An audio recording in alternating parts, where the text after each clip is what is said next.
Alam mo, bumilib ako sa Atomy mula sa umpisa pa lang. At yun mismo ang gusto ko para sa'yo. Hindi dahil sinabi ko na mangyayari yon, kundi dahil ikaw mismo ang nakadiscover nito. There are a lot of people na hindi nakaabot doon. Hindi dahil hindi maganda ang products, kundi dahil may apprehension. O kaya naman nararamdaman nilang ang pressure na subukan ito bago pa man sila handa. And that's not what I want for you.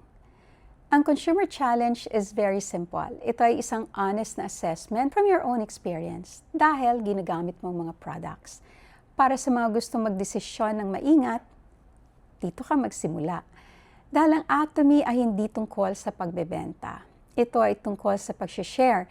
So, binili mo ang kailangan mo, ginamit mo ito, inobserbahan mo. And then eventually, sinashare mo ang tunay mong experience.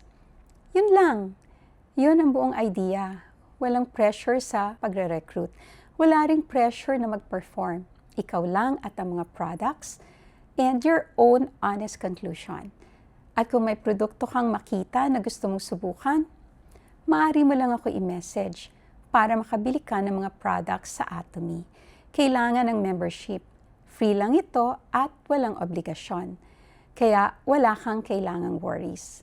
At mahalaga ring malaman mo na ang Atomy ay isang global platform. Sa pamamagitan ng pagiging member, maaari mong ma-access sa mga products sa maraming bansa. Kaya kung saan ka man naroon o kung may mga kakilala ka sa ibang bansa, maaari rin nilang maranasan ang mga products na ito. Ngayon, gumawa rin ako ng worksheet para sa challenge na ito. At gusto ko sabihin sa iyo kung bakit ito importante sa akin personally. Walang nagsabi sa akin na gawin ito nang magsimula ako. So, hindi ako nagsulat ng kahit ano. Hindi ko sinubaybayan kung ano ang gumagana at kung ano ang hindi. Hindi ko ni-record ang honest observations ko. And for me, that was a big mistake. Dahil nang dumating ang time na nag-share ako ng Atomy sa isang tao, wala akong details na mapapakita. Walang accurate na record ng aking sariling progress. And then, walang record na kung ano ang gumagana para sa akin at kung ano ang hindi. I share from memory, but it's an honest one. Pero syempre, mas maganda sana kung meron akong documentation. Itong worksheet na to, babaguhin niya ang lahat ng yon para sa'yo. This is a simple way para isulat mo lahat ng observations mo habang ginagamit mo ang products. Kung ano napansin mo, kung ano ang effective sa'yo at kung ano ang hindi. At kung open ka dito, why not take pictures? Sanay naman tayo sa selfies, di ba?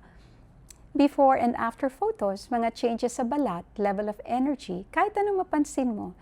Dahil minsan, ang pinaka-convincing ay yung bagay na talagang na-experience mo firsthand at hindi progress na ibang tao. Kapag handa ka na mag-share, hindi ka mag-iimbento.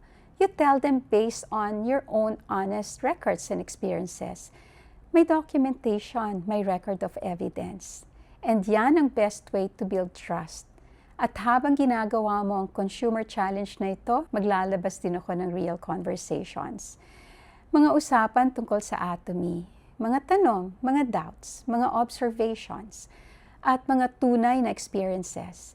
Hindi ito formal training, hindi ito sales presentation. Ito ay mga totoong usapan para mas maintindihan mo ang Atomy habang ikaw mismo ay nag-o-observe at gumagamit ng products. Hindi pa huli magsimulang mag-observe. Samahan mo ako sa Consumer Challenge, ha?